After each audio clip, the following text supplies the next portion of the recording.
নমস্কার বন্ধুরা, সবিতা কিচেনে সবাইকে স্বাগত। আজও আমি আরও একটা রেসিপি নিয়ে হাজির হয়ে গেছি। আজ আমি বানাবো থোড় ঘন্ট। দেখুন, একটা থোড় নিয়ে নিয়েছি। থোড়টা দিয়েই কিন্তু আজকে ঘন্ট হবে। সঙ্গে একটা আলু দিয়েছি। দেখুন থোড় ঘন্টটা কত সুন্দর হয়েছে।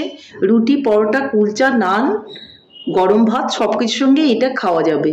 খেতে ভীষণ টেস্ট আর দেখতেও ততটাই সুন্দর, আর দারুণ একটা সেন্ট বা ফ্লেভার আছে এর মধ্যে। তা আপনারা যদি বাড়িতে এইভাবে থোড় ঘন্ট কখনো খেয়ে না থাকেন, তাহলে আমার রেসিপিটা ফলো করে একবার খেয়ে দেখুন। দেখবেন আপনাদেরও কিন্তু ভীষণই ভালো লাগবে।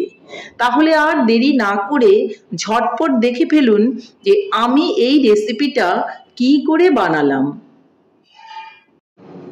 এই দেখুন, এটা দেখে আপনারা সবাই বুঝতে পারছেন। এটাকে আমরা অনেকে থোড় বলি, আবার অনেকে ভাড়ালি বলি। যাই বলে থাকুন না কেন, এটা দিয়ে আমি বানাবো ঘন্ট বলেছি। যে তাহলে ঘন্ট বানানোর জন্য আমি থোড়টা কিন্তু নিয়ে নিয়েছি। এরকমভাবে বাজারে কিন্তু কিনতে পাওয়া যায়। এই থোড়টাকেই কিন্তু দেখুন আমি এইভাবে গোল গোল করে কেটে নিয়েছি, এই চোচাটা ছাড়িয়ে। এখানে একটা চোচা বা ছাল আছে, সেটাকে ছাড়িয়ে কিন্তু আমি দেখুন দেখাচ্ছি। আমি এই যে এইভাবে ছাড়িয়ে নিয়ে ভেতরের অংশটা দিয়ে কিন্তু আমি ঘন্টটা বানাবো। তো ছাড়িয়ে নিয়ে আমি এইভাবে গোল গোল করে কিন্তু এগুলো কেটে নিয়েছি। আর নিয়ে নিয়েছি একটা আলু ছুলে, একটা পেঁয়াজ আর কাঁচা লঙ্কা। এটা দিয়েই কিন্তু আমি আজকে থোড় ঘন্ট বানাবো। আমি একটা চপার নিয়ে নেব। দেখুন চপারটা নিয়ে নিয়েছি। এর মধ্যে আমি আলুটাকে এখন কেটে নেব। আলুটা আমি ছোট ছোট করে কেটে নেব।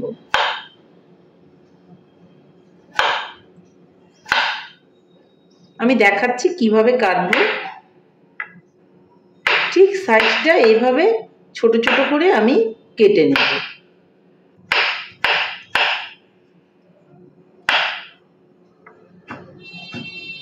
এইভাবে ছোট ছোট করে কেটে নেব। তাহলে পুরো আলুটাই আমি ছোট ছোট করে কেটে নিচ্ছি। দেখুন আলুটাকে কিন্তু আমি ছোট ছোট করে কেটে নিয়েছি।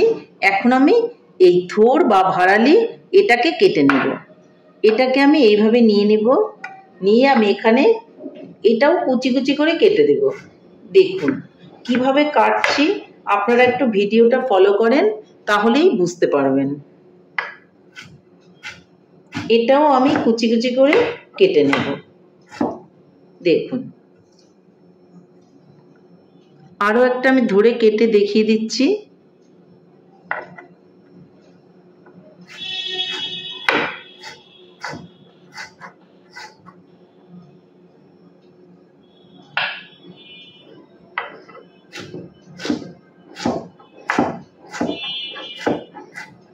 দেখতেই পেলেন আমি কিভাবে কেটেছি।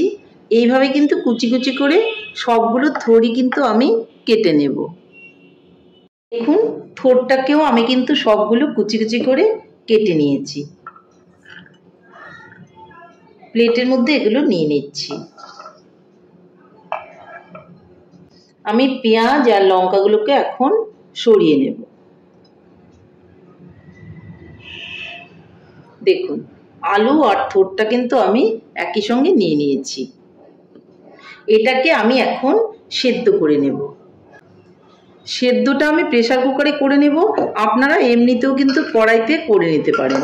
তো প্রেসার কুকারের মধ্যে আমি আলু আর থোড় একসঙ্গেই দিয়ে দিচ্ছি।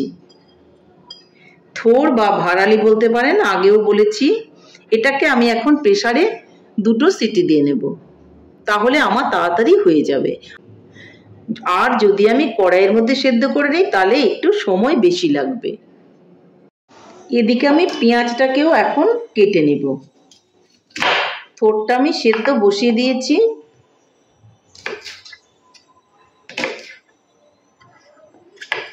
এইভাবে আপনারা কুচি কুচি করে ছুরি দিয়ে কেটে নিতে পারেন, বা আপনারা এইভাবেও কেটে নিতে পারেন।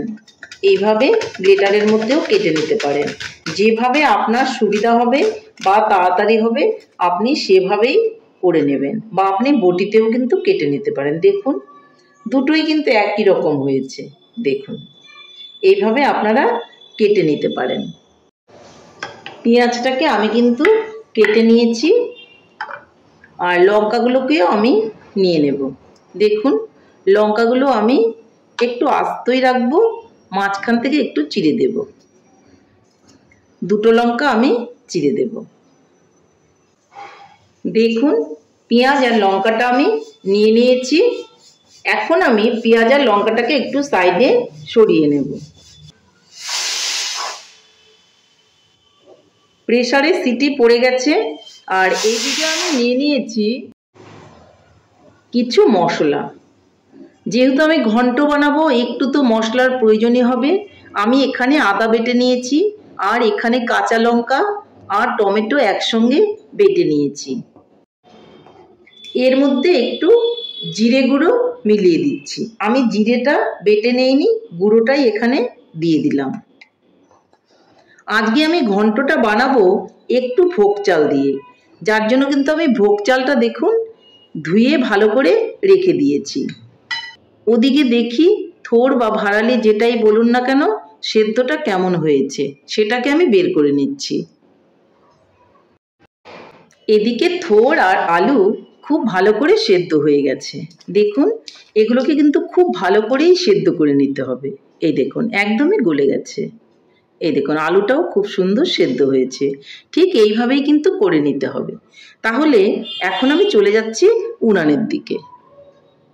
এদিকে আমি একটা কড়াই বসিয়ে দিয়েছি, আর তাতে আমি এখন একটু তেল দিয়ে দেব। অবশ্যই কিন্তু রান্নাটা সরষা তেলেই করতে হবে।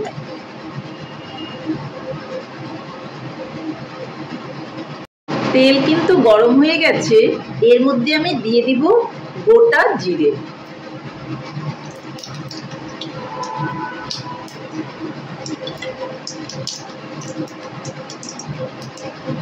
জিরেটা দেওয়ার পর আমি এর মধ্যে দিয়ে দেব কুচনো পেঁয়াজ। খুব ভালো করে একটু পেঁয়াজটাকে আমি ভেজে নেব।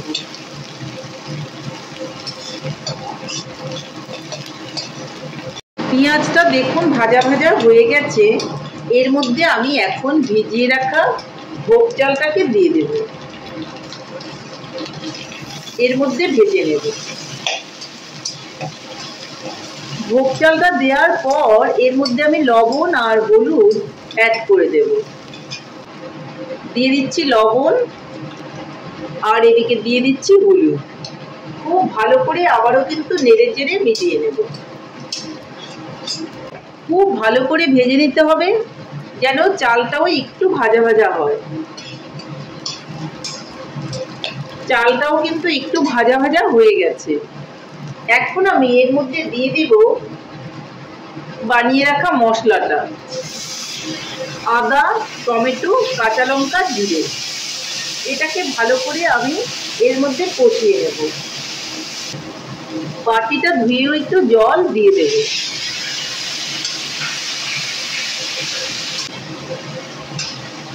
খুব ভালো করে মশলাটাকে কষিয়ে নিতে হবে। মশলাটা কিন্তু খুব সুন্দর ভাজা হয়ে এসছে। দেখুন কিরকম তেল ছাড়তে শুরু করেছে, আর কড়াইয়ের মধ্যেও একটু লেগে যাচ্ছে। ঠিক এই সময়ে আমি থোড়টা আর আলুটা যে সেদ্ধ করে রেখেছিলাম সেটাকে দিয়ে দেব। এটাকে দিয়েও কিন্তু ভালো করে আমি নাড়াচাড়া করে একটু কষিয়ে নেব। খুব ভালো করে কষিয়ে নিতে হবে।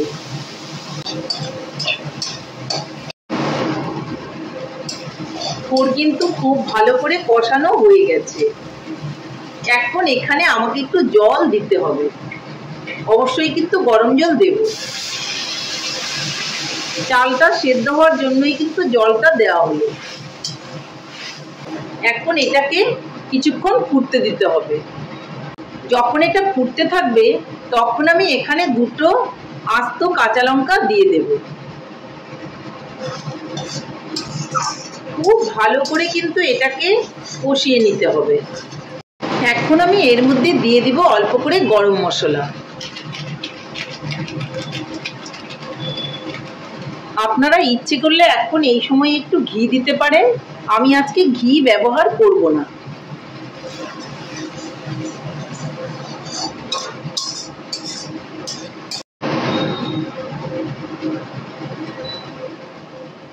থোড় ঘন্ট ফাইনালি রেডি। আমি এখন থোড় ঘন্টটাকে নামিয়ে নিচ্ছি আর তারপর আপনাদেরকে দেখাচ্ছি। তাহলে বন্ধুরা, আমার থোড় ঘন্ট কিন্তু ফাইনালি রেডি। দেখুন কত সুন্দর হয়েছে দেখতে, আর খেতেও ততটাই সুন্দর হয়েছে। খুব ভালো একটা ফ্লেভার বের হয়েছে। এটা কিন্তু গরম ভাত, রুটি, পরোটার সঙ্গে খেতে ভীষণই ভালো লাগবে। তাহলে বন্ধুরা, আমার রেসিপিটা কেমন হয়েছে? আমার রেসিপিটা যদি আপনাদের ভালো লাগে তাহলে লাইক, শেয়ার, কমেন্ট করতে ভুলবেন না। আর আপনি যদি আমার চ্যানেলের নতুন বন্ধু হয়ে থাকেন তাহলে চ্যানেলটা সাবস্ক্রাইব করার অনুরোধ রইল। পাশে থাকা বেল আইকনটি প্রেস করে রাখুন আমার নিত্য নতুন রেসিপির আপডেট পেতে। তাহলে আর দেরি কেন, ঝটপট বাড়িতে এইভাবে বানিয়ে ফেলুন থোড় ঘন্ট, আর সবাই মিলে গরম ভাতের সঙ্গে খান, দেখবেন ভীষণই ভালো লাগবে। তাহলে আর দেরি নয়, ঝটপট বানিয়ে ফেলুন আর খেয়ে বলুন কেমন হয়েছে। নমস্কার, ভালো থাকবেন, সুস্থ থাকবেন, আবার দেখা হবে আরও একটা রেসিপির সঙ্গে।